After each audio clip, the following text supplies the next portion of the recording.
Welcome back, America. I'm Hugh Hewitt. Matt Continetti is the Senior Director at the American Enterprise Institute for Domestic Policy Studies. He's also a columnist at the Washington Free Beacon and a contributor in my ear almost every day on the Commentary Podcast, which is my must-listen, my first go-to podcast. He wasn't there, though, this morning, Matt, and so I missed you. I'm glad you're here to talk to me. I want to begin, and I warned you that I would, with the attack on Elbridge Colby, nominated to be Undersecretary of Defense, the number 3 position, by anonymous sources in the Hill, and allegedly one anonymous senator on the Republican side, which I don't believe. But what do you think about Bridge Colby at DOD? Well, I've known Bridge for 20-some years, Hugh. We met as kids just out of college, making our way in George W. Bush's Washington. And Bridge was always a critic of George W. Bush's foreign policy, and that's something he has been very consistent about over the decades. And he's eminently qualified. I have my disagreements with him on a few issues, whether it's Ukraine or Iran, for example, whether it's a kind of the linkage between, say, American security in Europe and American security in East Asia. But there's no doubt to my mind that he's qualified to hold the position for which he's been nominated, which again is it's a policy planning position in the Pentagon, but of course it's under not just Secretary of Defense Pete Hegseth, but President Trump will be making the policy.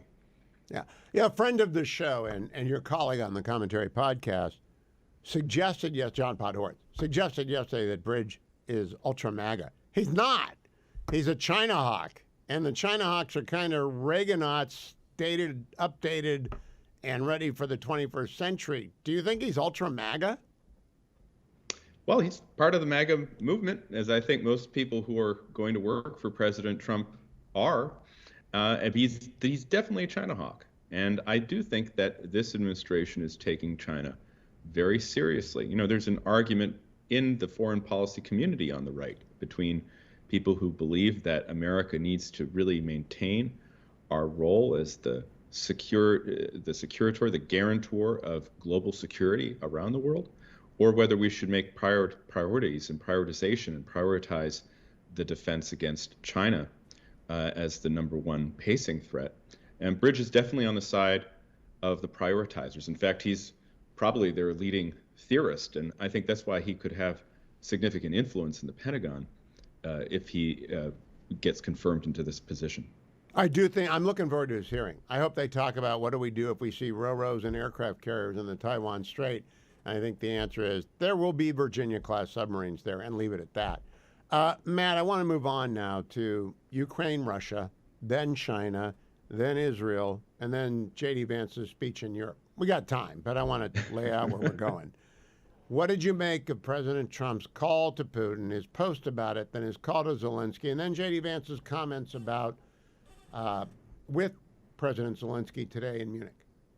Well, I think President Trump is beginning to launch the peace initiative that he pledged he would launch on the campaign trail. He wants the Ukraine war to end.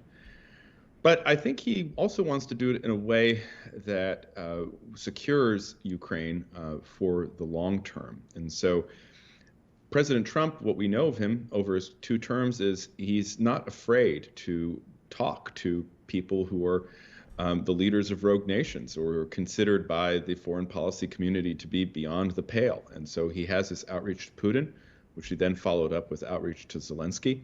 And he appointed his team, which includes the Vice President, Secretary of State Rubio, and National Security Advisor Waltz. And I think what we've seen play out over the course of the week is the administration doing some, it seems to me, negotiating with itself. It's not, you had Secretary Hegseth say, well, we know that at the end of this process, Ukraine won't become a member of NATO. But then he kind of walked that back. And then we had J.D. Vance in the Wall Street Journal ahead of his speech to the Munich conference today saying, well, everything is on the table, including the use of American forces if Vladimir Putin does not abide by the agreement. I might expect him to walk that back as well. I think this is the opening bid in a process that's going to take a long time, Hugh. And my major concern is, of course, that we negotiate from a position of strength and that we also recognize that Putin will not take any peace agreement seriously unless it is backed up with the real threat of force and sanction. And so that, I think, is an important principle that I'm sure the team is aware of as they enter this process. I would recommend everyone listen to Thursday's edition of the Commentary Podcast for a robust discussion of grand strategy. I think that's what Donald Trump is doing in a reversion to Richard Nixon going to China. He's trying to go to Russia and trying to get there after a ceasefire in Ukraine. They discussed it thoroughly yesterday. I'll be back. I'm back with Matt Continenti. So, Matt, I viewed the whole week as Nixonian. I went to work for him when I was 22 years old, and so he had a major impact. And he just threw everyone overboard when he went to China. I think Donald Trump is a realist in terms of not having any particular configuration of the world in his mind. I did like your argument yesterday about the neo-manifest destiny at work here. I don't think we're going to make Canada the 51st state. I don't think we're going to have to invade Panama. But he wants China out of our hemisphere. He wants everyone out of our hemisphere. And to that end, I think he will be dealing. Yeah, absolutely. You know, I think President Trump has always had the sense that the global system has not been working to America's advantage, that we spend too much money basing our troops overseas. We don't get much back for it, in his view, that the world trade system hasn't benefited America, and so we need to be tougher in our trade negotiations. And he's had these views for decades, Hugh, and now in his second term, having been vindicated, having engaged in the greatest political comeback in American history, he feels empowered, and I think rightly so, to pursue his vision for America and the world. And it's a different vision than the type of foreign policies that we're used to. But foreign policies, by the way, that have not been entirely successful for the United States for a variety of reasons. And so what he's trying to do, it seems to me, is reorient American foreign policy, hearkening back to earlier time periods where our focus really was on the homeland and on the Western Hemisphere. And we essentially allowed other powers with our allies to take care of their own problems. Of course, that was Nixon as well, as you well know. The Nixon doctrine was the idea that we would supply our allies to handle their own challenges, but we would not intervene directly. And the Shanghai Communique was the first demonstration of realpolitik that I think we might see come out of some negotiation between Putin and our team, with Zelensky on the side being asked to accept it.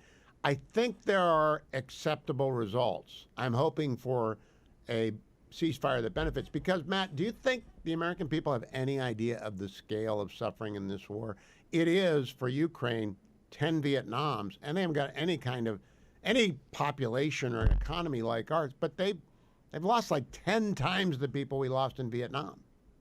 Well, they've lost an incredible number of soldiers. They've lost an incredible number of civilians. The population of Ukraine has shrunk because many Ukrainians have left the country, and they're in terrible shape. For me, the best outcome would be one where Ukraine retains its democracy and is able to continue its desired path for integration in the West and to promote economic freedom and political freedom. And if that means that there's going to be some trade-offs in order to get to that outcome, that might just be the reality that we have to accept. Unfortunately, foreign policy is never, perfect. There's never 100% solutions here. And so, again, what we think about is President Trump bringing to this new realism the sensibility of peace through strength, something that he's talked about on the campaign and I hope trail. So. Pause for a second, Matt. We're going to rejoin the network. Stand by. Welcome back, America. The 60 years of realism that began with Richard Nixon in 1968 and will conclude with Donald Trump in 2028 has had within it an ideological spike. And that spike was Ronald Reagan staring down Gorbachev in the Soviet Union and doing so via SDI. Do you think there is within Donald Trump's realism, Matt Continenti, an ideological spike concerning Xi, the CCP, and the People's Liberation Army Navy, and the threat to Taiwan. Because we can't give them the South China Sea. We just can't do that. No, I don't think so. And I think that an expansionist China would definitely be a threat to American liberty. And look, President Trump has made China an issue in American politics. Let's not forget that prior to his descent down the escalator in 2015, the consensus was that China was a partner, or that China was going to be a responsible stakeholder in the international system. Of course, you and I disagreed with that, Hugh, but that was the consensus. And Donald Trump has done more than anyone, I think, in changing the nature of the way we look at China. Now, Xi Jinping, the neo-Maoist dictator at the top of the People's Republic of China, has done a fair amount as well. But I think Donald Trump understands that. I do think that in this term, Trump is going to be looking for ways to reach some type of agreement with Xi Jinping that would be able to have a balance of power in East Asia. And I do always want to caution the president and his advisors to recognize, of course, that there are a lot of other players in this game in East Asia, including our allies in Japan and the Republic of Korea and the Philippines. All of them, I think, are important partners, Australia, that need to be consulted if Donald Trump wants to reach some type of grand bargain with Xi Jinping. Now, Matt, when I left the Post, I really left the Post, and I miss only two things about it. Well, I miss a few things about it, but I miss Ruth Marcus on the court because Ruth is a very good liberal analyst of the court, and I miss David Ignatius. You referenced a column yesterday about David Ignatius. What did he say? Well, David Ignatius of the Washington Post is well known to be a highly connected foreign policy and intelligence reporter. And I have to say, I was struck when I read his column about Pete Hegseth's remarks overseas by the way in which Ignatius said, you know what, the type of settlement that Hegseth kind of announced in Europe is not the worst that could happen. That it did suggest that America did not want to see Russia maintain its maximal aims in Ukraine by toppling the regime, by turning all of Ukraine into a Russian province, and by completely ending any attempt for Ukraine to move toward the West and to Europe.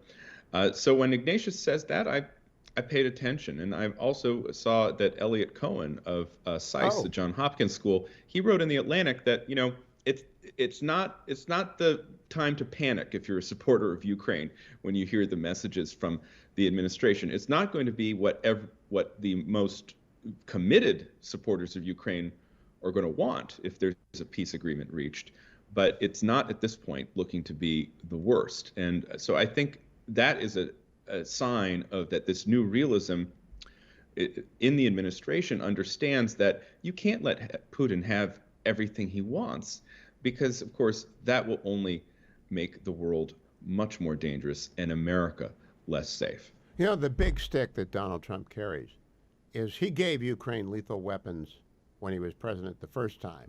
Biden screwed that up. Biden said a minor incursion wouldn't matter. Biden's going to be the worst president in my lifetime, because he wasn't all there. However, I think Donald Trump will be glad to supply weaponry to Ukraine if Putin doesn't settle for a reasonable ceasefire. Let me move on then, if I can, to Israel, because it's going to take us the rest of the half hour to talk about this. I'm very confused. My default position is we should support the Israeli government, whatever they decide to do, because they're the elected government of Israel, and they know the ground situation. I've listened to Dan Senor Part 1 with Yoav Gallant. I recommend everyone do that. I know you're talking about it on the Commentary podcast on Monday. But what do you think is going to happen tomorrow? Well, what I anticipate is that Hamas will produce the 3 hostages it says it will release as the latest part of this ceasefire. And I believe that this will be able to keep the ceasefire in place for at least another week. I think that Donald Trump's threats this week to Hamas, as well as Bibi Netanyahu, the Israeli prime minister's threats, convinced Hamas that they do need to continue along with this first phase of the hostage deal. The real question to me, Hugh, is what happens when this phase ends in a few weeks. And there, I think the likelihood of the war restarting is now very high. I think it's 100%. But when it restarts, we'll see. So, Matt, now I want to move to J.D. Vance's speech. And stay with me as long as you can. There's a lot in that speech. So I just want to give you the floor to start for 2 minutes. We'll go to break and then come back. Because I want your assessment of what the vice president said today and why he said it. Go right ahead. Oh, you want my assessment right now? Yeah. Yeah, okay, sorry. I thought JD was going to start talking. Sorry. Oh, no, that's just some show. Technical difficulty. I think it was a major speech. Now, first I'd say, it's the second of two major speeches he gave. JD has been the vice president has been in Europe all week. He opened the week with a very interesting and important speech on artificial intelligence policy, telling the Europeans who highly regulate all these technologies that artificial intelligence is an opportunity rather than something that's a danger or a threat to the world. And I thought that was a very important speech he gave. Now he gives this speech to the Munich Security Conference, and I think this speech will be remembered for quite a long time because, like many great speeches, he went against the grain. He went against the expectation. This Munich Security Conference has been held annually for years and years, and typically you have dignitaries there talk about security matters, talk about the importance of U.S. involvement in the world. I think J.D. Vance understands all those things. What he decided to do is give a speech that said, look, I'm going to talk about something different. I'm going to talk about democracy. And what made this speech so amazing to me, Hugh, is that in front of the European community, he said, democracy is not about whether progressives rule. It's about whether the people rule. And hold that thought. We're going to go. I'm back with Matt Continetti. Matt, I hope you're prepared. J.D. Vance, Tom Cotton, Mike Gallagher, you're going to be living with these guys in the public square for the rest of your life, the way that my parents lived with Nixon, and I'm kind of caught in between. But J.D. is as young as Richard Nixon was when Ike sent him off on a 17-country tour in 1953. Do you think J.D. Vance and Tom Cotton and Mike Gallagher are going to be making the weather in foreign affairs for the next 30 to 40 years? Oh, absolutely. I mean, one thing that's remarkable about this new Trump team, Hugh, is that Donald Trump... I should have mentioned Mike Waltz as well. You're right. Mike Waltz, yeah. Rubio. Even Rubio, he's something of a senior fellow. He is. And he's about 60 years old. He's still got plenty of time left. President Trump is turning out to be the president Joe Biden said he would be. Joe Biden said in 2020 that he was going to be a transitional figure, a bridge to a new generation of Democratic leadership. That's not the way it turned out. In fact, Joe Biden's hubris, more than anything, inflation, immigration, all that helped. But Joe Biden's hubris is the reason that the Democrats lost last year. Well, what is President Trump doing? He's appointing all of these young people. He's got the youngest White House press secretary. He's got the 40-year-old vice president. He's got Pete Hegseth, the Secretary of Defense, who's 45, Elise Stefanik, 44. You have a much younger generation, a new cohort of Republicans who are rising into these positions. And you're absolutely right. They're going to be around for decades. And that's why I think it's important for Washington, including the Washington Republican establishment and all my friends, and colleagues, to recognize that this new generation has a different view of foreign policy. It is a more realist view. It is a view that is not interested in nation building, and it's much more restrained in the types of interventions it's going to support. We might disagree, but it's important that we have these disagreements civilly while understanding this new generation is going to be very powerful, and it's going to have long-lasting consequences beyond Donald Trump. One more segment coming up with Matt Continetti. You should follow him at Continetti on X, and you should read him at AEI, and do subscribe and like the Commentary podcast. The method to my madness is that even as Donald Trump's bringing young people all the time into the administration, I'm trying to bring the next generation of sort of pundits and analysts onto the show on a regular basis so that you get used to them, whether it's Mary Catherine Ham or Matt Continetti. Stand tuned. I'll be right back. segment to conclude with Matt Continetti. We were talking about how Donald Trump is credentialing, much the way Ronald Reagan did. In Ronald Reagan's White House, the lawyers were helmed by Fred Fielding and Dick Hauser. But in that group of 7, there was a future Chief Justice of the United States named Roberts. I don't know who's in this White House counsel's office, but I'm sure they're going to get promoted. I do know all the people that Matt mentioned, from Elise Stefanik and Mike Waltz and Marco Rubio being the senior statesman, Tom Cotton and Pete Hegseth and everybody else who's a kid.